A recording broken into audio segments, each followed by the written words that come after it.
Sama-sama tayong magiging Saksi!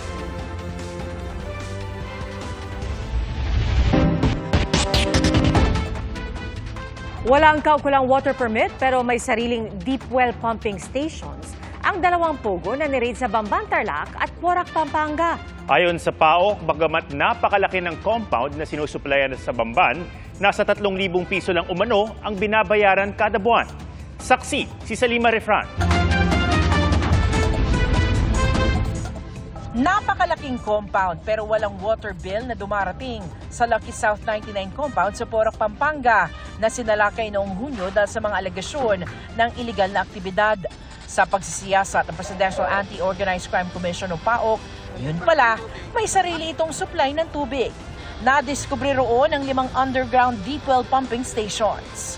Ganito kalakas yung ingay dahil ganun din kalakas yung paghatak ng tubig dito sa isa doon sa 5 pumping stations na nadiskubre sa ilalim nitong Lucky South 99 compound dito sa Porac sa Pampanga. Nakita namin malalaking mga tangke, malalaking pump na yon at marami.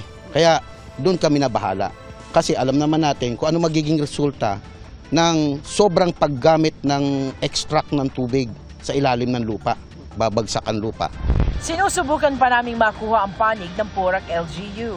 Sa Baofu compound sa Bamban, Tarlac, nadiskubre rin ng isang mega deep well pumping station sa bahagi ng mga dormitoryo.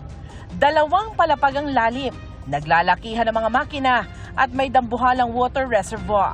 Pero ang water bill kada buwan nasa 1,000 hanggang 3,000 pesos lang. Kung titignan mo, napakalayo doon sa napakalaking lugar nila na kasyang tumira ang 3,000 hanggang 5,000 tao.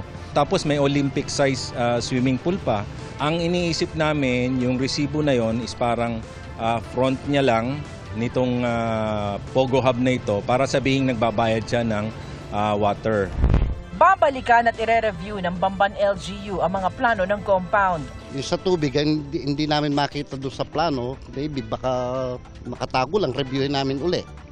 Pero as of walang naka-emphasize na linya ng tubig meron. Kukuha nga sa concessionaire. Just investigate that running water. Ang mga lupa baka guguho dahil sa malaki po ang volume yata ang kinukuha nila. Ayon sa National Water Resources Board o NWRB, hindi nila matansya kung gaano talaga karami ang nakukuhang groundwater dahil noong nag-inspeksyon sila sa 2 pogo, lumabas na karamihan ng deep well ay non-operational. Pero batay sa dami ng turbine at iba pang impormasyon, dami ng populasyon sa mga pogo sa Bamban at Porac, gayon din ang mga establishmento gaya ng restaurant at dormitoryo, masasabing maraming tubig ang ine-extract sa lugar nang walang kaukulang water permit. Itinayo ng Baofu Land Development Incorporated ang compound sa Bamban noong kasagsagan ng COVID pandemic. Ang presidente ng kumpanya, si suspended Mayor Alice Guo, na naglabas kagabi ng pahayag sa Facebook. Kalusugan at peace of mind daw ang prioridad niya ngayon kasunod ng trauma na naranasan dahil sa mga hearing at mga kasong sinampa laban sa kanya. Ang tanong daw niya, bakit fixated o nakatuon masyado sa kanya sina Senador Win Gatchalian, Senadora Risa Ontiveros at iba pang tanggapan? Kung may ebidensya raw sila, handa siyang humarap sa patas sa paglilitis at tamang foro. Attendance before the Senate hearings is adherence to the rule of law. So, sadly for you, hindi katumbas ng attendance mo sa Senado ang mayat-maya mong pagsusocial media. Huwag kayong mag-alala, hindi kami fixated sa'yo. Allergic lang kami sa mga sinungaling. Bakit nga ba? Tuwing may mga ganitong usapin sa Senado, ang sinasabi palagi, parang di naman nabago yan, ay sa proper forum kitang haharapin. Narinig na natin yan, di ba? Tapos nung nag-issue ng warrant ang korte, hindi rin naman nagpakita ron. Ang kawalan ng kagustuhang sumuko at voluntaryong magpakita at sumagot sa mga simpleng katanungan, bagaman hindi sa pinapwersang umamin, ay pagpapakita na marahil ay may tinatago siya. Naniniwala naman si Senador Gatchalian na may visa pa ang Chinese passport ni Guo na huling ginamit noong 2011 at posibleng gamitin ito para makapunta ng China. Ang theory ko, ito personal theory ko lang naman na buhay pa yung Chinese passport niya. And in an event na magkaganito, maa-aresto siya, makakapunta siya sa China gamit yung kanyang Chinese passport. Sa ngayon, walang whole departure order laban kay Guo. Pero nauna nang sinabi ng abogado niya na nasa Pilipinas ang kanyang kliyente. Para sa GMA Integrated News, Sanima Refra ng inyong saksi. Mahigit 100 pamilya nasunugan sa Mandaue City. Isa sa mga tinitingang sanhi ng sunog, cellphone na naiwang naka-charge. Saksi, si Nico Sereno ng GMA Regional TV.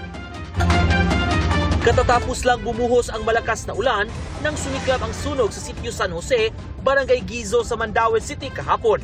Sa isang video, makikitang binabaha pa ang harapang bahagi ng isang paaralan kung saan pumwesto ang mga bumbero.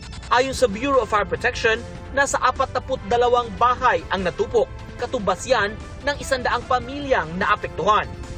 Ito na ang sitwasyon sa lugar ngayong araw. Naabutan ng GMA Regional TV ang ilan sa mga nasunugan na abala sa pagkuha ng mga bakal na maaari pa nilang maibenta.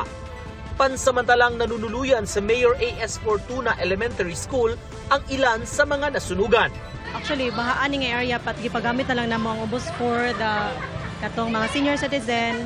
So, morning na itay ubos, duha, then babaw.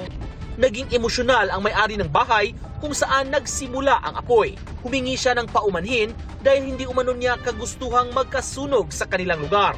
Aminado naman itong nag-charge ng cellphone pero umalis saglit dahil nakikain sa birthday party. Wala kay kung uli kay nagwanuan ba ya? Bago pa sa kuno perahan, di ko gusto makuan ko niya. Nagbaha naman na diya sir.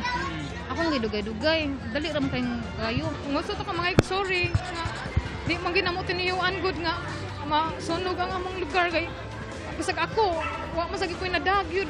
Patuloy naman ang investigasyon ng BFP. Mo ilang sulti. Pero nangita pa miglayng account pod kay naman sila noy nadungog ng murag mantika nga inana napilahi nga kuan ba. Amo pa na ikuan. Wala di pa may establish. Di pa gyud. Lisod pa kayo ikuan na to. Para sa GMA Integrated News, ako si Nico Sereno ng GMA Regional TV, ang inyo saksi. Bago sa saksi, arestado ang isang delivery rider sa Cavite matapos mahulihan umano ng halos 2 milyong pisong halaga ng party drugs. Kinumpiska sa buy bust sa parking lot ng isang mall sa Bacoor ang mahigit 1,000 piraso ng hinihinalang ecstasy. Kumpiskado rin ng marked money at cellphone na posibleng ginagamit ng sospek sa mga transaksyon. Walang pahayag ang sospek na maharap sa reklamong paglabag sa Comprehensive Dangerous Drugs Act. Kumpirmado rin apektado ng global cyber outage ang mga bangko sa Pilipinas at kabilang dito ang Metrobank, Banco de Oro, RCBC, Union Bank, BPI at PNB. Depende sa bangko, kabilang sa serbisyong apektado ay ang online banking service, credit card services, bills payment at iba pa. Minomonitor daw nila ang sitwasyon at nakikipag-ugnay na rin sila sa kanilang mga service provider para maibalik ito sa normal. Patuloy pa rin naman daw na ma-access ang mga ATM. Mga kapuso, sama-sama tayong maging saksi. Mag-subscribe sa GMA Integrated News sa YouTube at para sa mga kapuso abroad, samahan niyo kami sa GMA Pinoy TV at sa www.gmanews.tv.